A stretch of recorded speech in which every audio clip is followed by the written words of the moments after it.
सहस्र शताब्दियों से पवित्र, विशाल, धार्मिक, सांस्कृतिक, आर्थिक और पारिस्थितिक तंत्र को एक साथ लेके चलने वाली गंगा नदी की विशिष्टता सभी द्वारा ज्ञात ही है।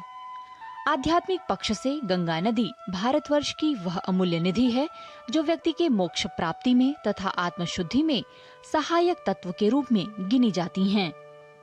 धार्मिक अनुष्ठानों में महत्वपूर्ण भूमिका निभाती हुई यह नदी अत्यंत पवित्र और जीवनदायिनी मानी गई हैं।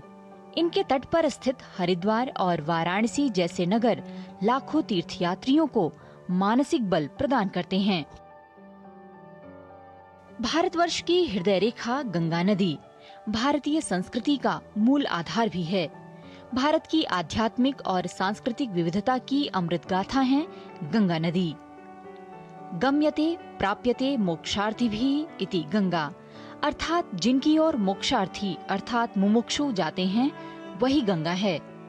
गंगा की महिमा की व्याख्या में कहें तो गंगा स्नान के द्वारा होने वाली शुद्धि से चैतन्य स्रोत की प्राप्ति करने वाले मनुष्य की साधना शक्ति का कभी भी ह्रास नहीं होता, अपितु गंगा स्नान द्वारा शरीर की अपेक्षा कर्म की शुद्धि अधिक मात्रा में होती है। भारत के पवित्र ग्रंथों में जैसे रामायण, महाभारत, श्रीमद् भगवत गीता इत्यादि ग्रंथों में गंगा को मोक्षदायिनी कहा गया है।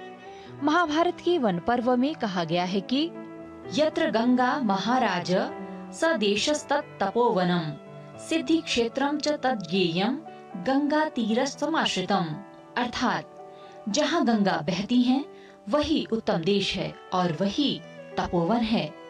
गंगा के समीपवर्ती स्थान को सिद्धि क्षेत्र समझना चाहिए। वहीं महाभारत के अनुशासन पर्व में भी गंगा को सर्व पातक नाशिनी अर्थात सभी पापों को नष्ट करने वाली कहा गया है। गंगा नदी की पवित्रता को व्याख्यायित करते हुए महर्षि वेदव्यास कहते हैं कि दर्शनात्, स्पर्शनात्, पानात् तथा गंगेति कीर्तनात् पुनात्य पुण्यान् पुरुषान् शतशो अथ सहस्रशः, अर्थात दर्शन से, स्पर्श से, जलपान करने तथा नाम कीर्तन से सैकड़ों तथा हजारों पातकियों को गंगा पवित्र कर देती हैं। गंगा जल की सर्वविदित महिमा को जानकर ही लोक जगत में गंगा स्नान का महत्व फलदायी बताया गया है। माना जाता है कि गंगा स्नान से सभी पापों से मुक्ति, मोक्ष की प्राप्ति और पुण्य कमाने जैसे लाभ मिलते हैं। गंगा जल से स्नान करने से व्यक्ति आंतरिक शांति से तथा भक्ति की भावना से भर जाता है। तुलसीदास जी ने भी अपने ग्रंथ रामचरितमानस में गंगा को सभी दुखों को दूर करने वाली और आनंद की मूल निधि बताया है। गंग सकल मुद मंगल मूला सब सुख करनी हरणी सब सूला, अर्थात गंगा नदी सभी प्रकार के आनंद और मंगल का मूल है। सभी को सुख देने वाली और पीड़ाओं को हरने वाली गंगा नदी है। गंगा जल को तृप्तिकारक बतलाते हुए कहा गया है कि यथा सुराणाम अमृतम पितॄणाम च यथा स्वधा सुधा यथा च नागानाम तथा गंगा जलम नृणाम, अर्थात जिस प्रकार देवताओं को अमृत, पितरों को स्वधा तथा नागों को सुधा तृप्तिकारक है, उसी प्रकार मनुष्यों को गंगा जल तृप्तिकारक है।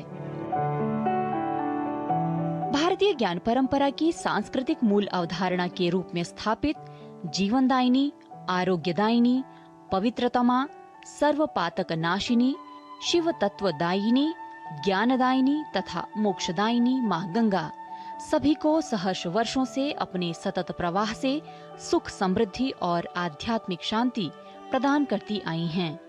उनकी यह अविरल धारा आने वाली संततियों को ऐसे ही प्रेरित कर उनका मार्ग प्रशस्त करती रहे। निधि तिवारी, डीडी न्यूज़।